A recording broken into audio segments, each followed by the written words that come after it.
Hey guys, welcome to the 2 a.m. pipe on the patio. Today, smoking my LCS Briar's Bam Bing. Beautiful, beautiful pipe. Love this one. Getting in the mood for St. Patty's Day.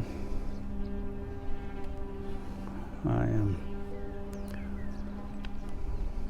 enjoying some Peterson's My Mixture 965 on a beautiful, beautiful day. Nice and warm out here.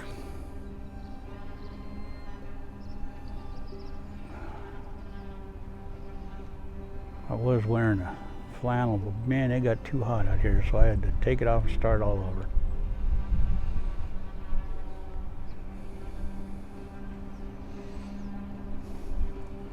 So my wife and I were out this morning doing some errands, getting some stuff fixed on the truck that safe light screwed up, and had to have them fixed when they put the window in, which was a 4-month ordeal.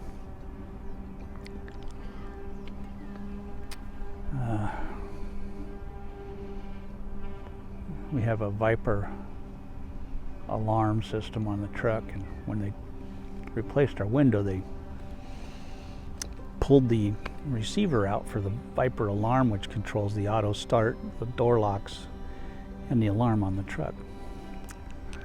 And they took that receiver out that connects to the remote control and cut it off. And so we've been battling with them for almost 4 months to get that fixed.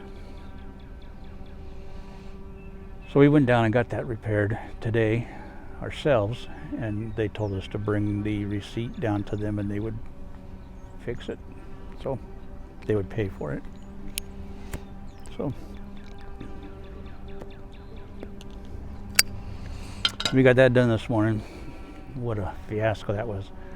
If you're ever having trouble with a business,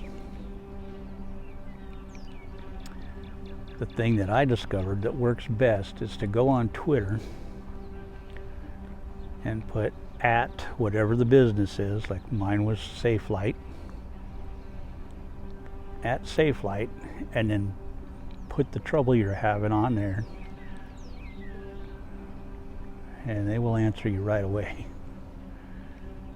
Because with me, there's no way to contact a SafeLight store directly. Everything is done online for SafeLight. There's no phone number that goes directly to the store you're dealing with. And we had a guy come out to the house, put in a windshield for us, and then we screwed it up, disconnected our receiver for the remote, so we couldn't start the truck automatically when it's snowing, or use the alarm on it, or open the doors anymore with the remote. So I could contact the guy who did the work, but when I tried to contact him a second time, his phone wouldn't take my messages anymore. So I had no one to contact. So after 3 months of trying to get help with this, I went to Twitter and did the at SafeLight, and immediately got a response from SafeLight. They contacted the store, and then I got a call from the store, and we got action on it.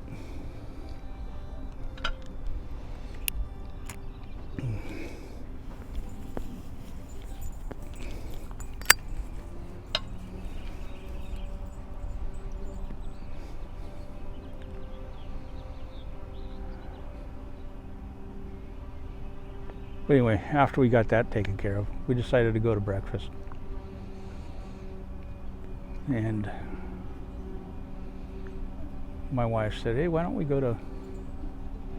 just go to Waffle House because it's cheap. It's close by, and I'm down for Waffle House anytime. So we went there. And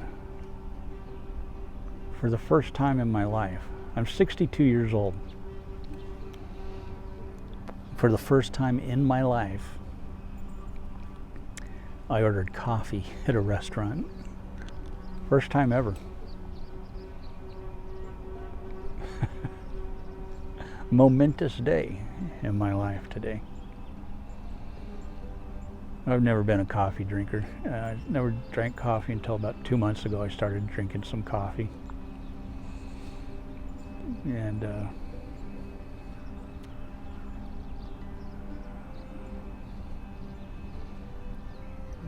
yesterday I went to the doctor and she gave me some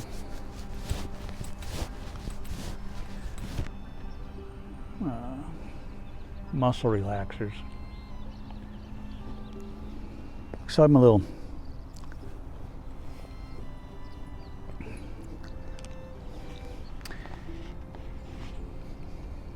when I woke up this morning, I was feeling a little bit groggy still from the muscle relaxers, so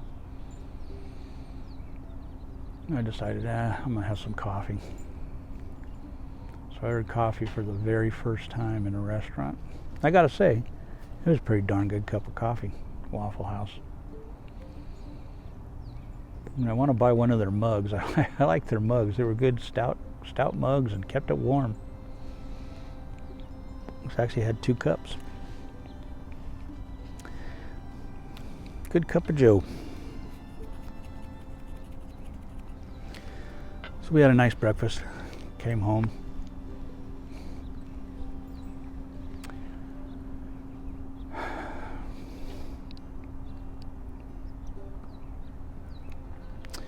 Woke up feeling a little better. My back wasn't as stiff this morning waking up after having the muscle relaxers, so I'm hoping that will help. Started the prednisone this morning.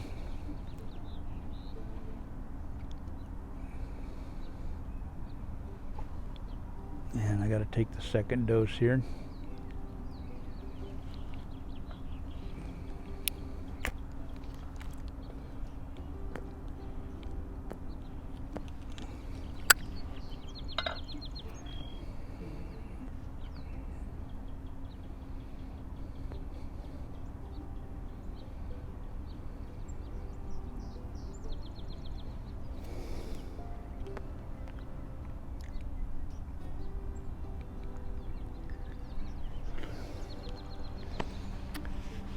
But I feel good. I'm feeling a little better today. I'm feeling relaxed. I only take the muscle relaxants at night because the doctor said it would knock me out. So I don't want to take them during the day. But my back is feeling a little more relaxed in the morning when I get up. I'm not as tight, not having the pains I was having getting up out of bed, which helps. Getting out of bed was the worst part of the day, and so that helped with that.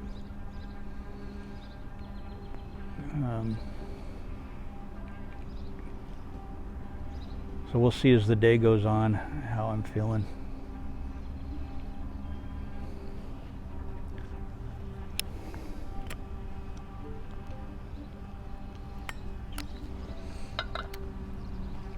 But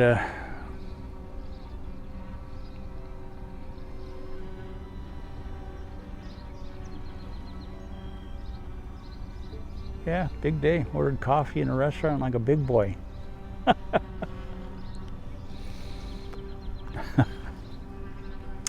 It's the little things, guys. You know, it's the little things that are the big things in life. When you really get down to it.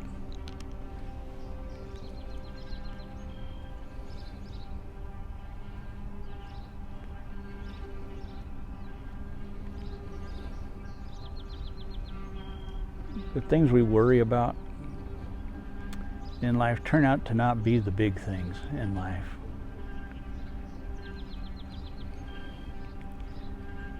It's the little things that turn out to be the big things when you really think about it. The little things like the smile of your kids, your wife holding your hands when you're walking down the street, your kids hugging you.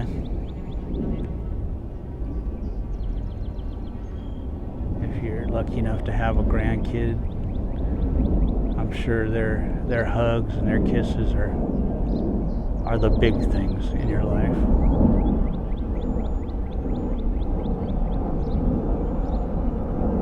But the things we worry about, the things we lose sleep over, those aren't the big things. Those are not the big things in our lives.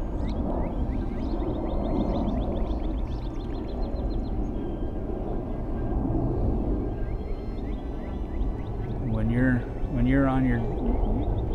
you're on your deathbed and you look back on life, the things you'll remember are all those little things. The hugs and the kisses and the holding hands and the times you shared with your friends and your family. Those will be the big moments in your life that you'll remember. It's the little things that are the big things. You won't remember the accomplishments at work.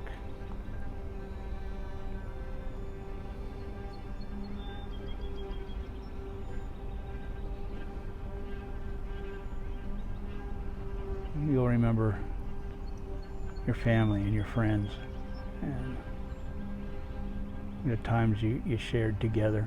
I'm almost positive that when I'm on my deathbed, I'll be thinking about my family and my friends and the times I shared with them and all the good times in my life. And all my good times in my life were shared with family and friends. They definitely weren't things I did at work or accomplishments that I had or awards or no, it was being around family and friends and holding my wife's hand and walking down the street and getting hugs from my kids and hugging my dad and my mom and my grandma, my grandpa.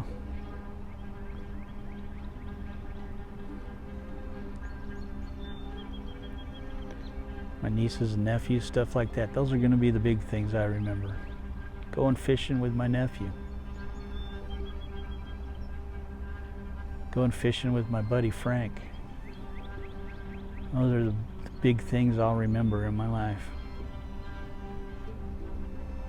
Playing flag football with my friends. That was some of the best times I've ever had, was playing flag football with my friends, man.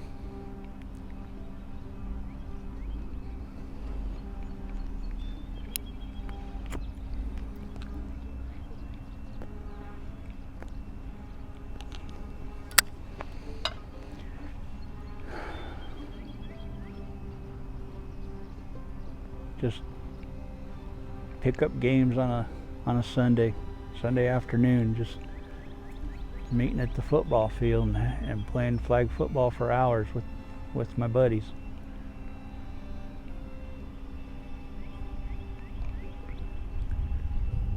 You know, it wasn't a big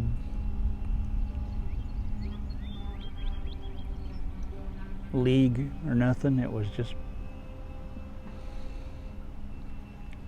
10 buddies getting together and playing 5-on-5 flag football.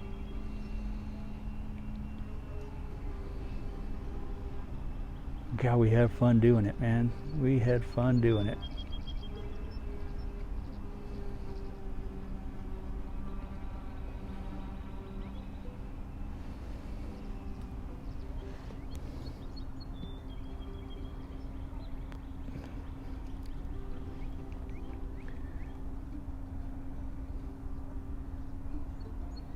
Fishing with my buddy Frank. He just recently passed away. He was my best buddy, and we used to go to the pier in Coronado and fish all night long. Used to do that with my nephew James too. But me and Frank, man, we'd go fishing and we would just laugh all night long. Didn't really care whether we caught a thing, you know. It was just me and Frank hanging out on a pier together and just laughing, teasing each other, just having a time, just having a big time fishing, hanging out with each other.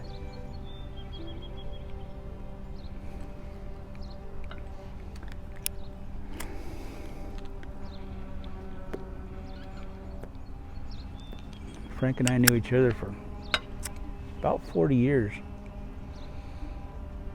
We worked together. They used to call us the twins. He was African American. I was white, or am white. They called us the twins because we did everything together, and we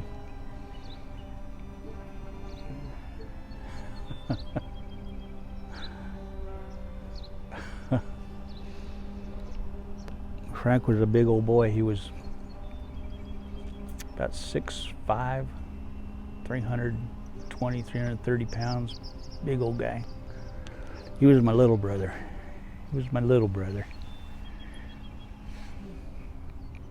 He was about a year younger than me. 2 years younger than me.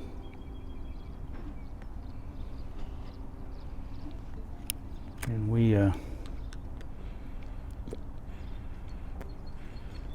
had a manager.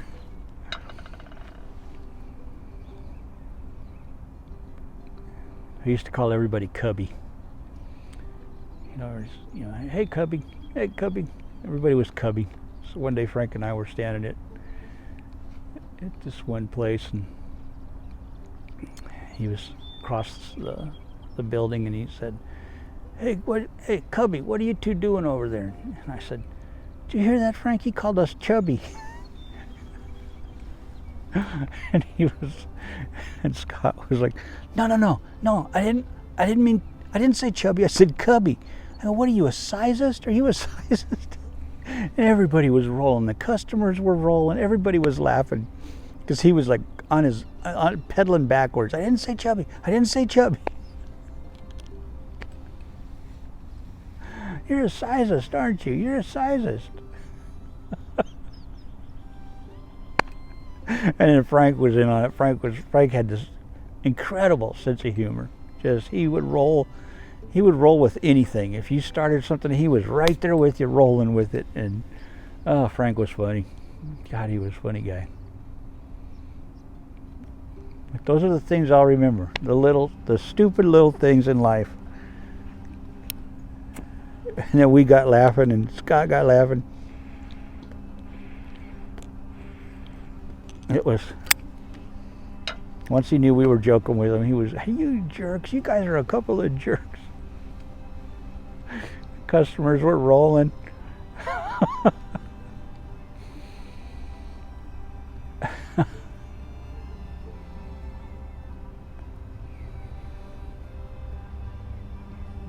At that time, I was about a 300-pound guy. And Frank was 340. We were a couple of big boys at that time.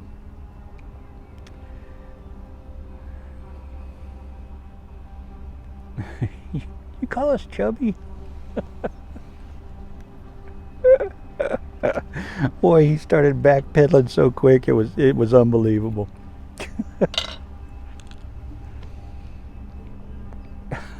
I said cubby, cubby.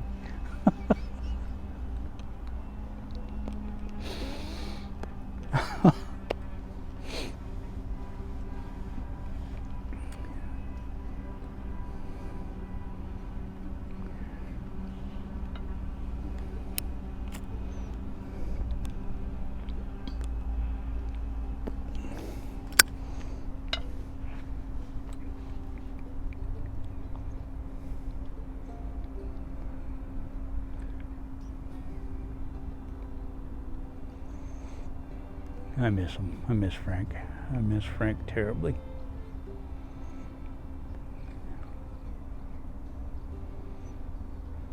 Anyway, it's the little things. It's the little things. Frank was always daring me to do stuff too. We had a store manager, the big shot in the store. His name was Mike. One day he was wearing this light purple shirt. And there were these rumors going around that Mike was dating somebody in the store. And so Frank dared me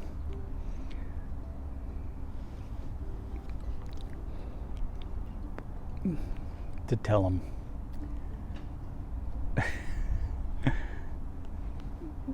to ask him about that shirt, you know. And so I called him over and I said, "Hey Mike, come here, man." I said, "Hey man, there's a lot of rumors going around in the store about you dating somebody in the store." And so he was dating somebody in the store. And he got real serious, like, okay, I got to confront this here. I'm going to really have to confront this now. And, you know, and I said, "Man, I'm hearing these rumors that you're dating somebody in the store. And, you know, after seeing that shirt, I'm thinking it might be David." He just goes, "You son of a bitch."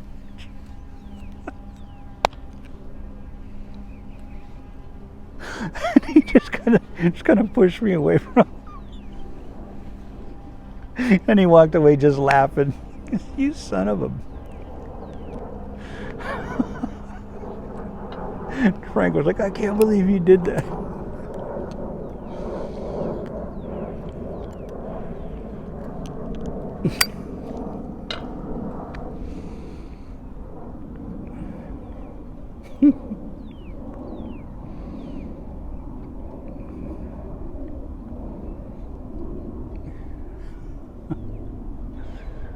We had so much fun back then.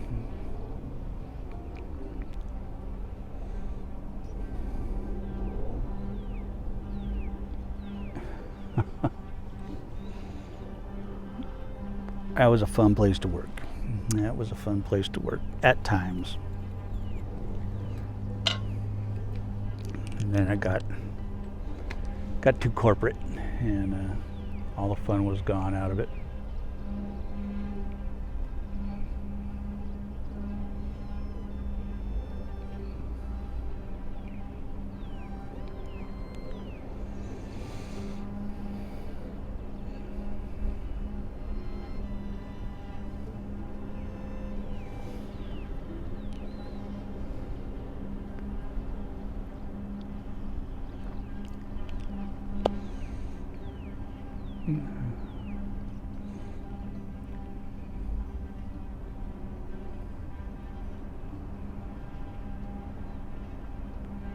Anyway, that's all I'm going to say here today before I start telling stories that could go on for an hour and a half. One of these days I'll have to tell you some work stories, especially with Frank. Frank and I got 40 years of stories to tell you with Frank. Frank was a funny guy. I got a bunch of good stories from work time. All right, guys, I'll catch you later.